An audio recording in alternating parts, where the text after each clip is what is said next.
Okay, I'm going to get started. My name is Rachelle Weinand. I am the media specialist and technology integrationist at North Branch Area Middle School. And I'm going to share with you the tool Insert Learning today.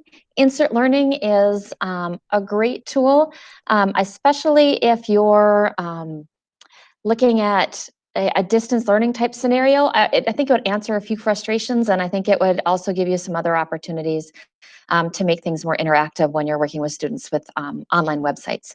So this is just going to give you a little preview. I'll let that run.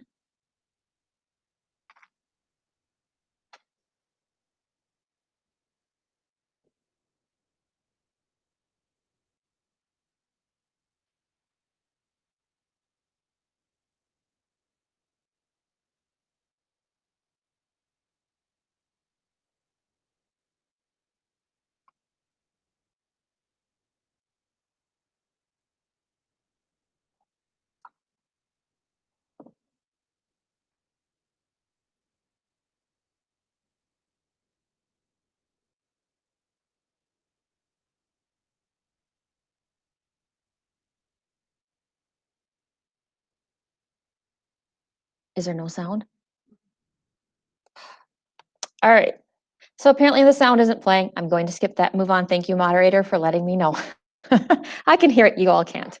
So Insert Learning does allow you to have, like I said, more engaged learning with your students. So instead of just reading a website, they have to actually engage with the text and respond to you. It gives them a prompt for some thinking. You can have them do some annotating. You can embed videos that go along with in case you want to front load or reinforce some learning. Just a lot of different potential there to take a website from just a flat read this to really making it more interactive. We definitely can use your 4Cs. It's collaborative. There's online discussion. You can have discussion about the article right within the article. Creativity would come in when maybe with a question you ask, they're definitely communicating, definitely doing some critical thinking.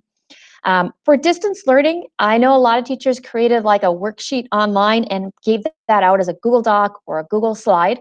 And then when they had to go and correct those, you had to open every document to correct them. You had to open every slide, go through the whole thing, lots of loading. What this will allow you to do is to put questions in, and you can go to one website and correct all your students, student by student or question by question, and do all the grading there instead of that opening and closing of documents on a constant basis, which is really helpful.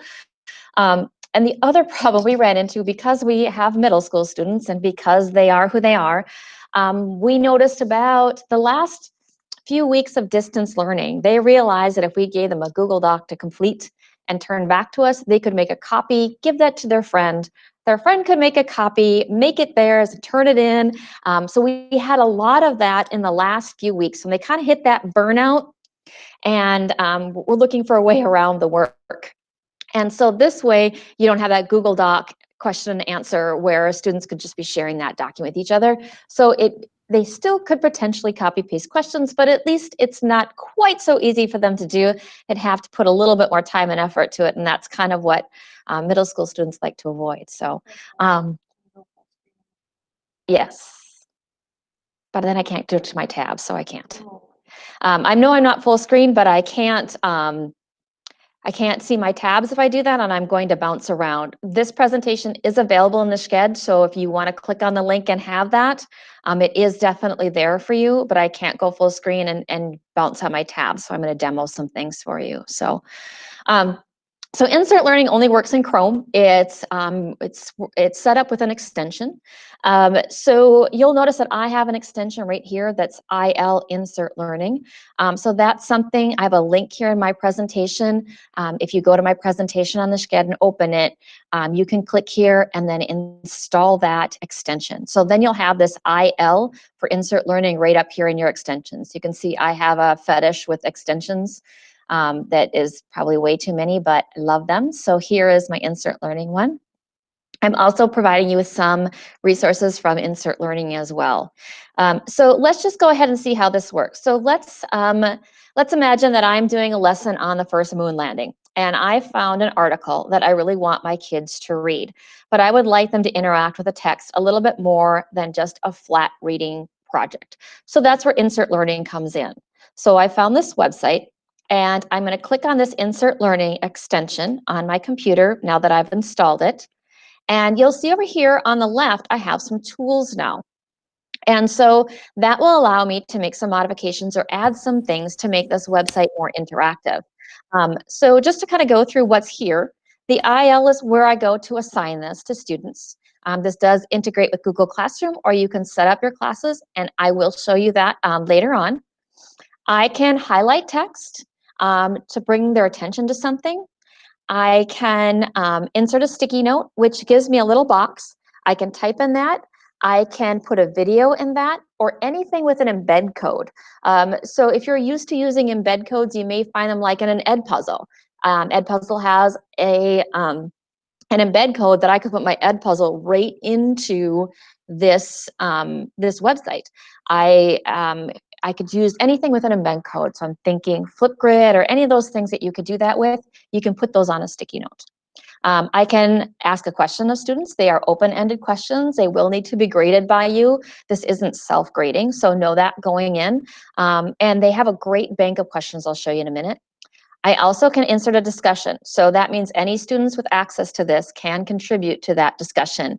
There isn't a way to moderate that, so definitely want to have some discussions with your students on expectations and some digital citizenship so they understand what you expect when you have an open-ended discussion. But definitely something you can incorporate. And then under more options, lots of different things here, a place to assign, a place to edit, the name of the lesson. I can view it as a student there. I can print it and get help and support. And then the dashboard is where I go to grade it. So I'll kind of walk through these different tools now, just so you can kind of get a feel for how they work. So I'm going to start with the highlight tool. So if I want to draw their attentions to something, like maybe a title, I can highlight that. And of course, I missed a little bit. So I can highlight whatever I want in the text. Know that students can also highlight. So my direction could be, if I insert a sticky note, that's where I can ask, oops, sorry, I'm getting ahead of myself. Sorry, I lost my train of thought. So I can highlight, let me go back to highlight test. So I can highlight anything I want, and then I can also put in directions for students to highlight what they want. So if I want to put a little note there, I could say in this text, I could say, highlight the names of the 3 astronauts. And of course, I can't type with an audience. And then the students would get the prompt to do that. And so when they look at the article, they can go ahead and highlight the names of the different astronauts. So that could be a little note. I could also give them directions using this sticky note. And like I said, I can also, here's the, if I want to have them watch a video. So I can insert a sticky note, and wherever I click, it's going to put it after that paragraph. And let's say I want to put a video in, and I found a video of the first moon landing. So this is the video that I want to watch. I'm just going to go ahead and hit this share and copy that URL. I'm going to go back to my website, and I'm just going to paste that in there. And now they can watch the video as part of this. So they can not only read about it, they can see it as well. You can use that to front load information at the beginning. Maybe you want to reinforce something later on. Maybe it's a summative thing at the end to put things together. But you can put in as many videos as you'd like right into this website. So that is sticky notes. So text, embedding, and links, you can put those all right in there. The next thing I can do is ask a question. So if I click on this question mark, you'll see that turns yellow, and I can ask a question here.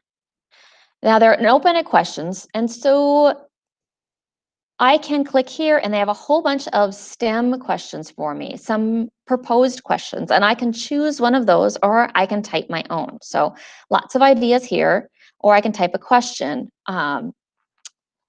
Like, why do you think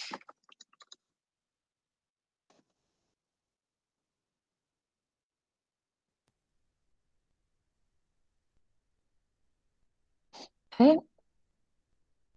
And so that's now saved in there.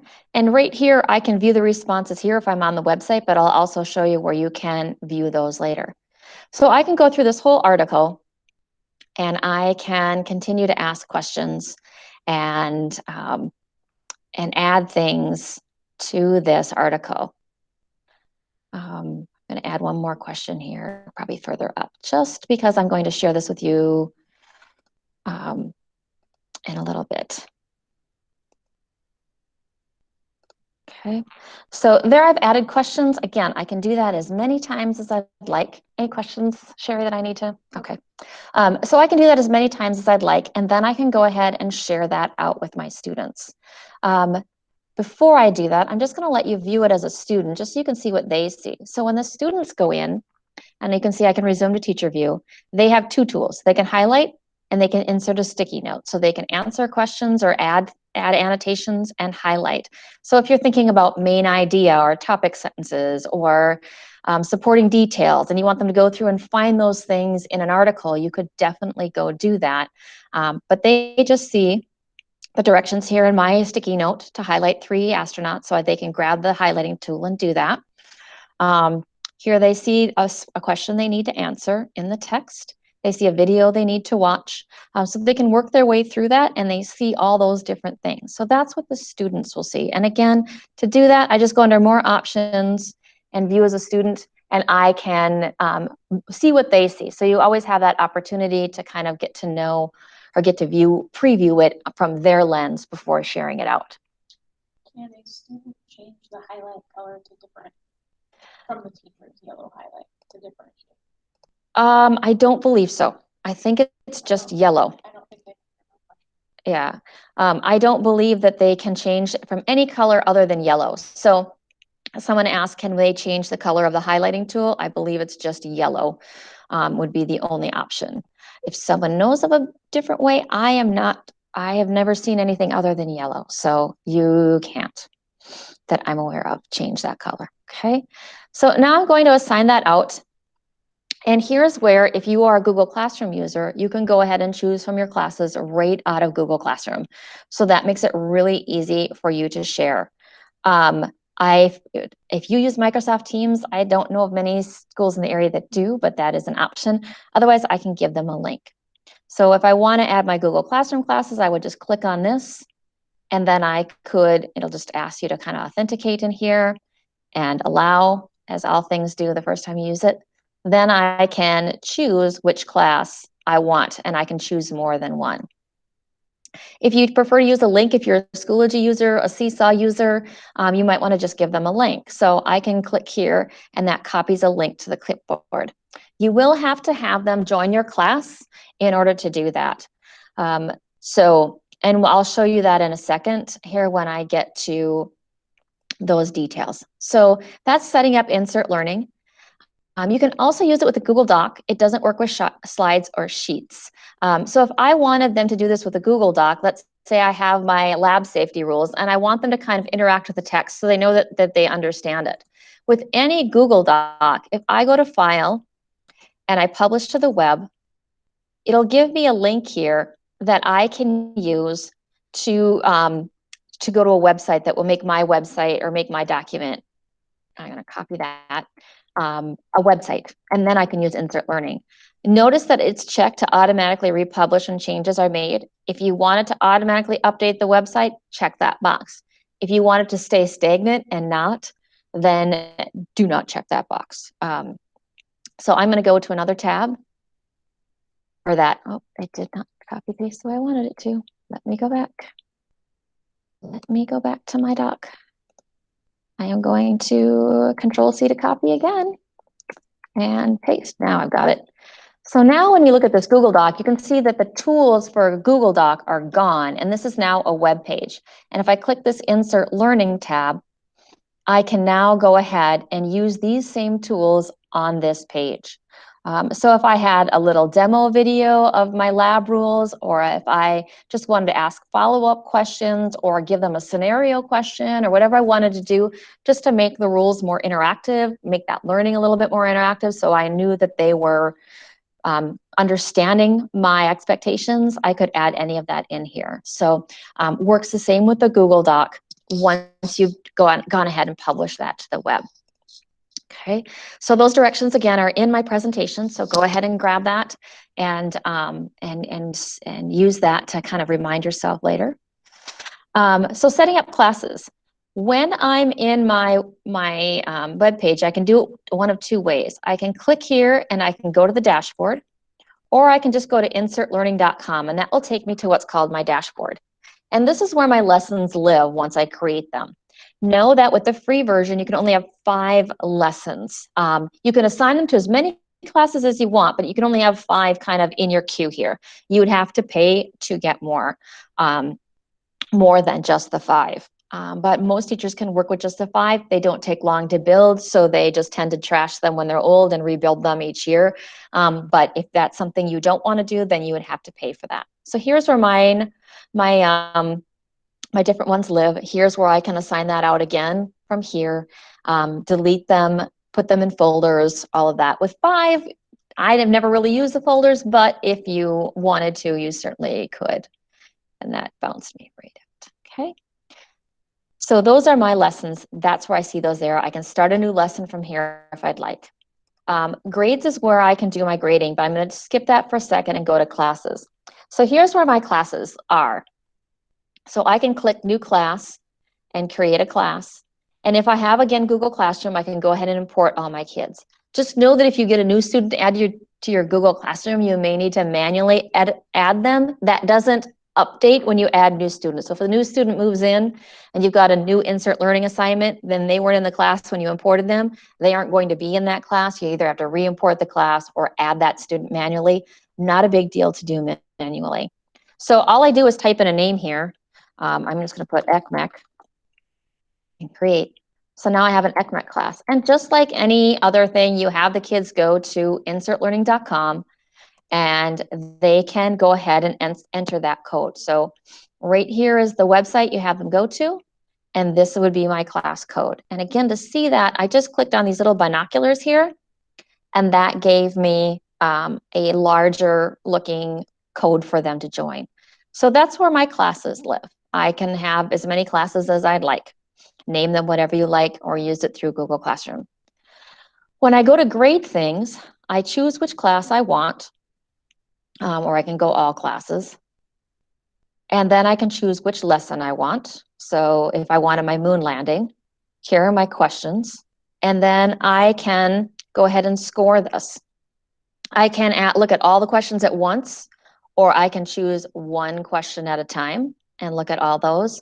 And then I could just look at Sherry Keller's answers and no one else's. So then I would have the opportunity to look at that. Okay. So that's where I do my grading. Okay. So that's in there. I'm going to jump back to here. So that's how I set up my classes. And then that's where I monitor responses, and that's what I just showed you. That's on the grading tab. That's where I can see that. Okay. I do have a link in my presentation for a free month trial of Insert Learning. And it only lasts for a month, so keep the presentation, you wait till school starts, whatever you want to do. If you use it and like it, if you choose get free months, you can get a link to share with someone, and then you'll get free months in addition. So you can kind of share that around a little bit if you would like to get to try the free version out before you actually spend the money to see if it's actually worth it to you. So the last thing I'm going to do is I'm just going to let you go ahead and try this lesson out. So I'm going to go to my moon landing, and I have it assigned to my new test class. So I'm going to go to this guy here. I'm going to go to assign, and I'm just going to copy this link. And I'm going to go into the chat, and I'm going to paste that link in. The second thing it's going to ask you for is a class code. And there's the class code for you to join. And that gives you the opportunity to just go in as a student and see how that looks. And then I can show you on my end what that looks like when the answers come in, when we have a few more in. So I'm going to give you a few minutes just to take a look at that and try it out as a student.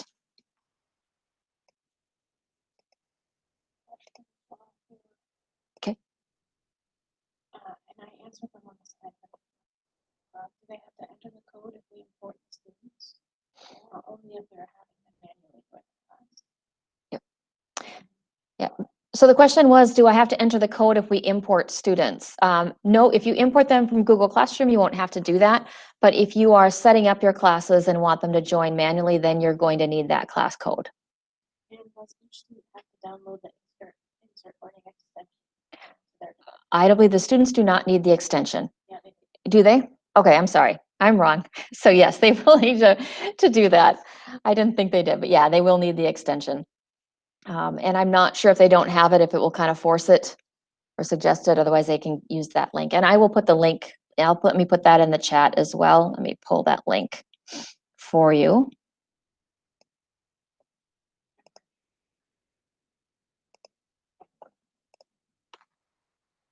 And there's a link for the extension. So I think that first time it's going to ask you to add it. Do they? And I don't know if they gave you the link as well, but there's the link to the extension, so you can add that as well to your computer. And on my screen, I'm going to jump too many tabs open now.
While you're doing that, one other thing I failed to mention, every question defaults to 10 points. You can just click in the point value and edit it to whatever you want. So they don't have to stay 10 points if you don't want them to be 10 points. But you'll notice as you're looking at them, you get 10 points for your answer on why do you think the United States wanted to be the first to the moon? And I don't know how I got that other text in there. So it's defaulted to 10, but you can just click in and change that to 1, 2, 3, whatever you'd like.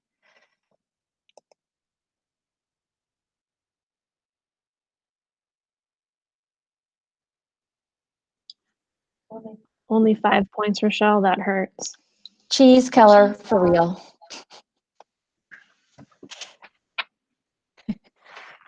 She's my work sister, so I can give her a hard time.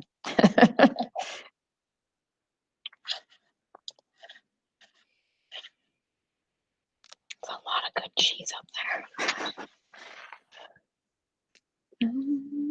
there. And so if you would like to kind of bounce back to the meat to my screen, what I'm going to show you now is kind of what that looks like when it comes into me. So I went to my grades tab and I chose this class that you're in, this new test class. I chose the moon landing lesson as my lesson. And right now I'm looking at all questions and all students. So I can just scroll through those. So again, that work of having to open and close multiple documents to see answers is a way. So here's my question and here are the responses. And I can just type in the scores here that I want to give. So when I can just click and type, click and type. It does allow you to download the grades as a CSV file. So this is where you might need to get your tech support person to help you out. But most grading programs allow you to create an assignment and upload the grades from a CSV file.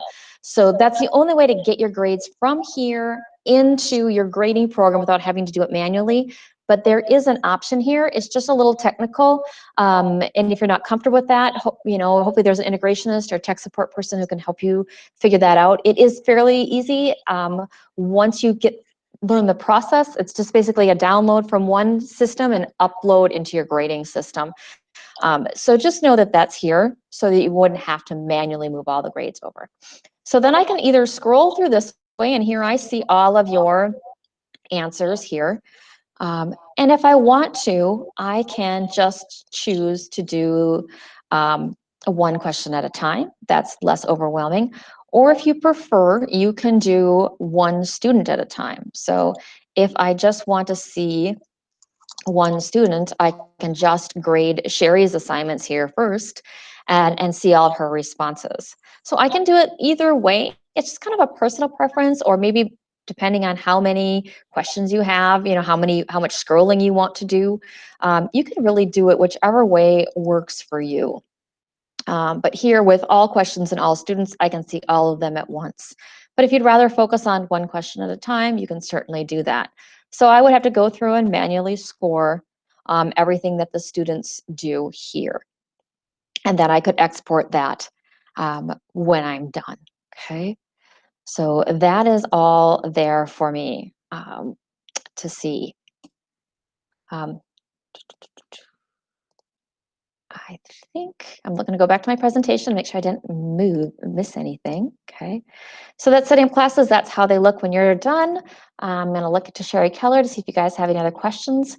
That's the one thing I can't tell if the students watch the video. And am I still echoing, Keller? No, I turned off my mic. Okay. Okay. So there is no way to know if they watch the video. The one way you could do that is to embed an ed puzzle. I'm doing ed puzzle later. If you're not familiar, that would tell you if they watch the video, but Insert Learning doesn't tell you if they watch the video. And I don't believe you can see text that they highlight either. So that's kind of another bummer of it. So, but it is something that they can go through the process of doing. You can see, have them do a screenshot or something like that. Do you know of any other way to see their annotations, Keller, as I'm looking at you here?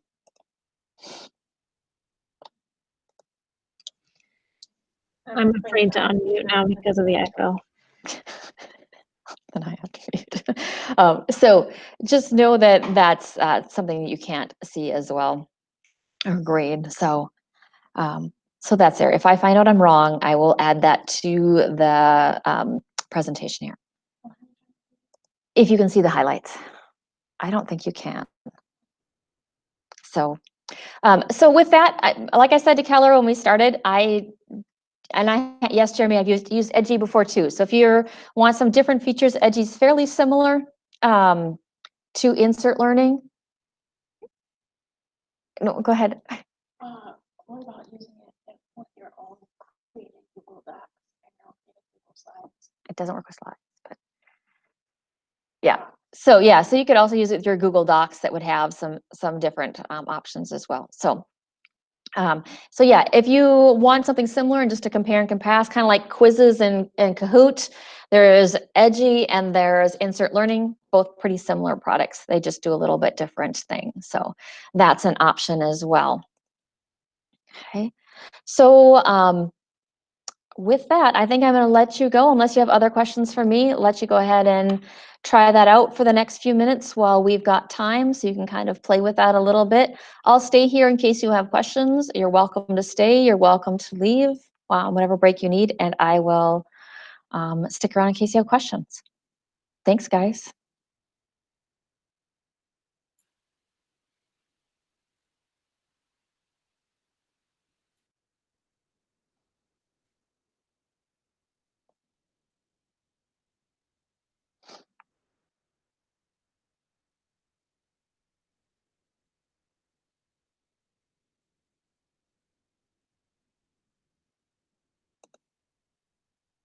I like Edgy better.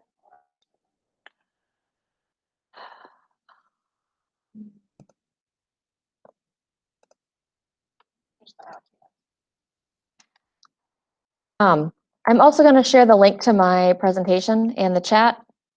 I see some people just joined in. I'm kind of finishing up, but most of the information that I shared is in that with directions. So if you need those directions, feel free to go ahead and click on that link if you didn't see the link in the SCHED.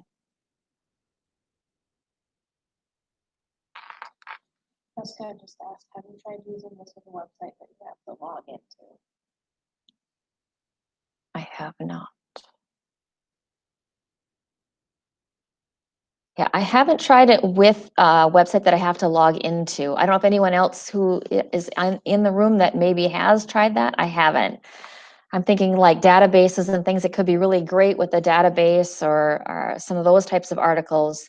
Um, I know if you register those URLs, they don't ask for that, but um, I'm not sure about that.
My guess would be that if they just log into the website, it should work, but I, I can't see why it wouldn't, but it would be something to demo because it definitely has some powerful um, uses for like a database type article and this online encyclopedia article. You could have a lot of great discussion right in there.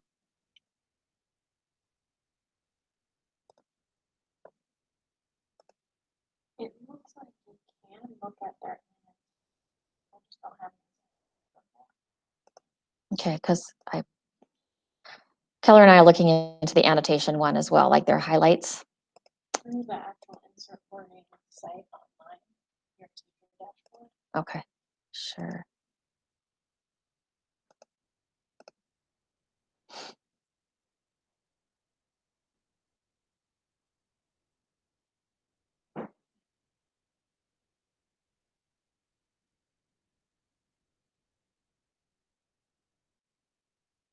There it is.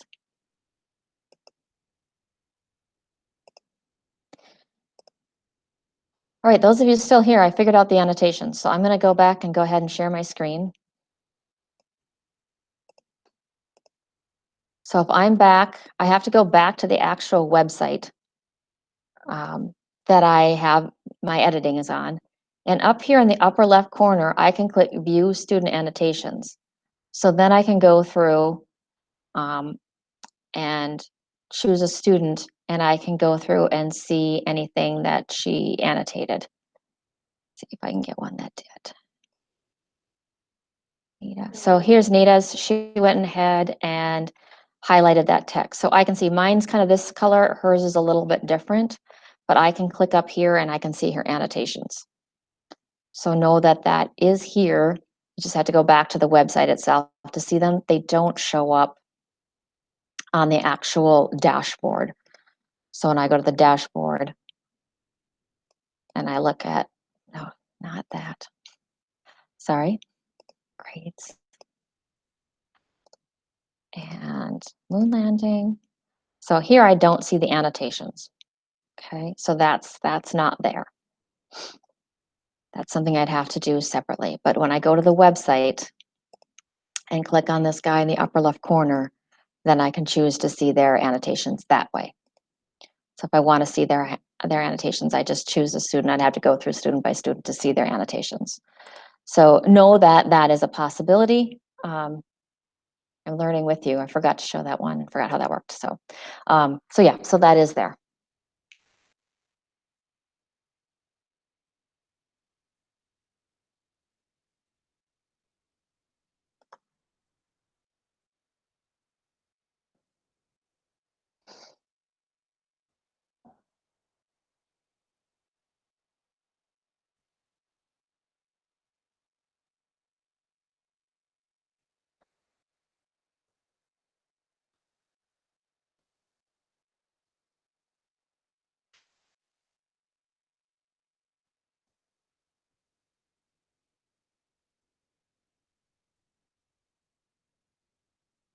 I'm going to go back and see, Joy, if I can see your sticky note. Joy. Okay. So yes, Joy, I can see your sticky note right here. This is how it shows up with your annotations.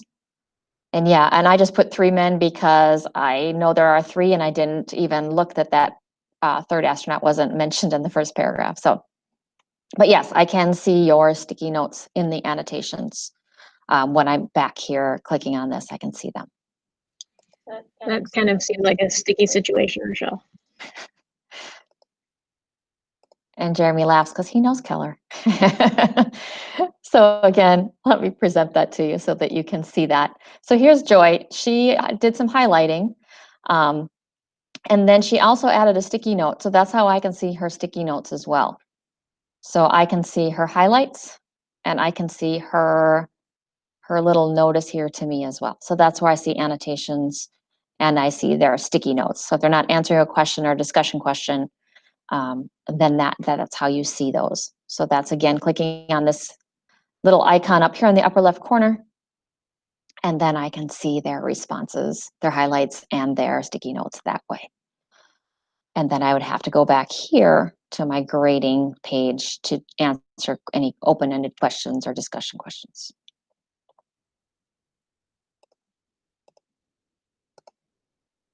Good question.